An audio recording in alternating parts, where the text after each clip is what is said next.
This is CBS News Bay Area with Juliette Goodrich. Good evening. San Francisco in the international spotlight tonight. APEC now in full swing, and we're on the eve of the main event that is actually happening on the sidelines of the conference, the meeting between President Biden and Chinese President Xi Jinping. And there is already a lot of tensions building tonight. Let's go to some live pictures right now from Montgomery and California Street, where hundreds of pro-Palestinian protesters are facing off against police. This happens to be very close to where President Biden is attending a fundraiser tonight at the Merchants Club. This ahead of his meeting tomorrow with the Chinese president. Now, here's another look at the law enforcement lining up on the streets. You can see police had said they had been preparing for protests like this, but they will not tolerate any lawlessness. Free, free Palestine! From the river to the sea! So this protest first started on Powell and Market earlier this evening. People are demanding President Biden call for a ceasefire in Gaza.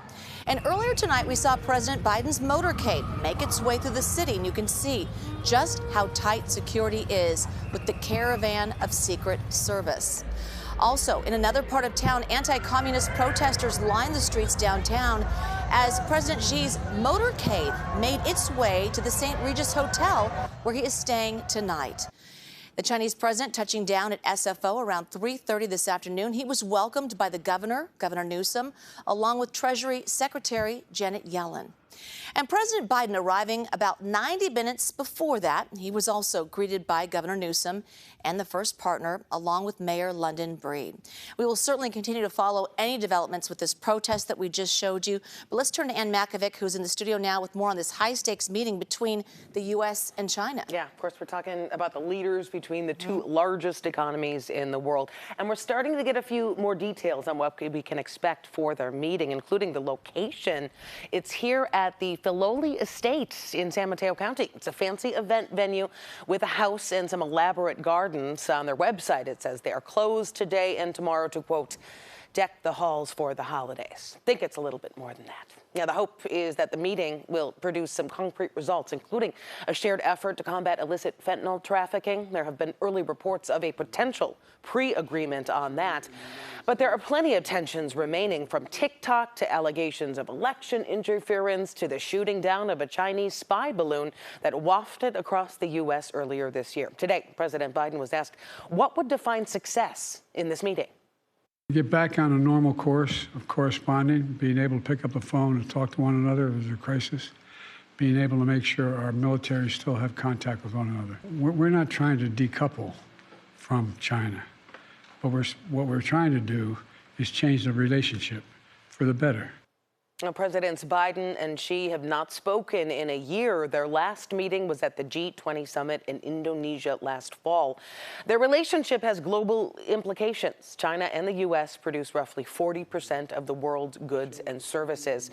CBS News Chief White House correspondent Weijia Jiang says the fact that the president is spending a full 4 days in San Francisco is significant. He wants to signal to these nations in the Indo-Pacific that are all meeting in San Francisco for APEC, of course, as you've been covering, that the U.S. is very invested in them, that he cares about the relationship, and that's why, he is committing so much time. Biden is also expected to meet with President Xi to address China's relations with Iran and Taiwan. As the leader of the host country, Biden is going to be holding an official reception, and it's going to be a really big party tomorrow night. Barriers are already up around the Exploratorium on the Embarcadero. There are reports that singer Gwen Stefani is going to be the event's headliner. So my invite must have gotten lost in the mail there.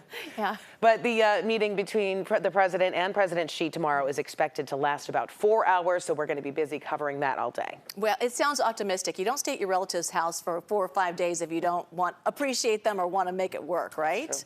Fingers crossed. All right, Ann, thank you.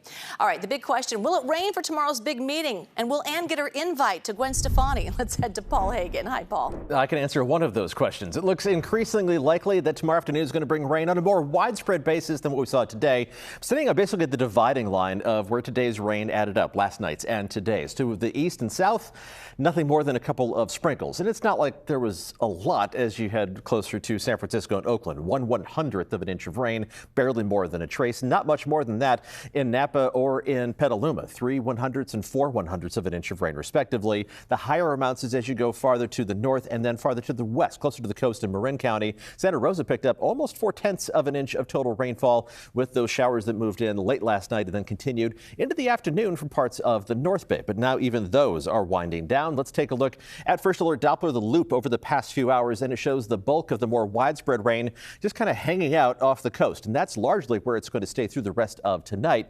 But as we head through the day tomorrow, those rain chances are going to increase significantly. A mostly dry start to the day, maybe a couple sprinkles in the morning commute. Don't think they're going to have much of an effect, but a much better rain chance from mid to late afternoon into early evening.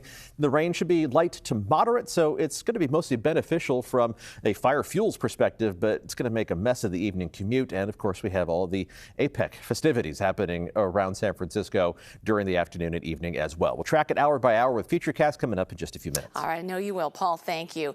Well, this week's rain could complicate things with heightened security in place for APEC. Our Lauren Toms shows us how weather does play a big part when it comes to these tactical operations.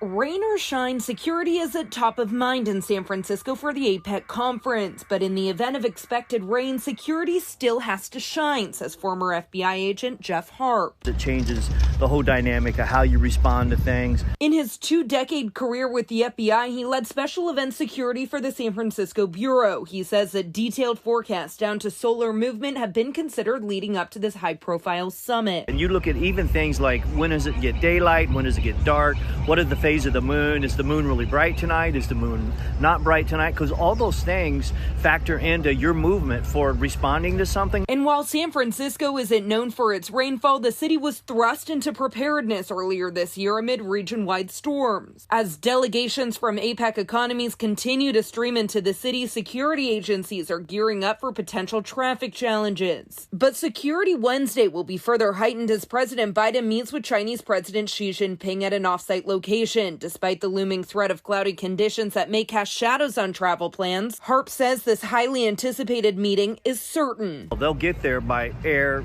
land, sea, whatever means it takes, and all those assets that are required to get the dignitaries from point A to point B, whatever those points are, they're prepared for that. Wide-scale protests are expected to surround the Moscone Center, the nucleus of the summit. But Harp says rain could prove a security asset in this case. Actually, you're going to find less people that are going to be out in the rain than normal, and that's a good thing for security, because if you don't have to deal with all these protests, the better off you are. In a statement to CBS News Bay Area, the Joint Information Center for APEC says they do have plans in place to address impacts from severe weather if needed. They said their goal is to implement a seamless security plan that creates a safe and secure environment. And for Harp, no news means good news. Well, you don't want it to be all security was great and we got to respond to this and it was fantastic.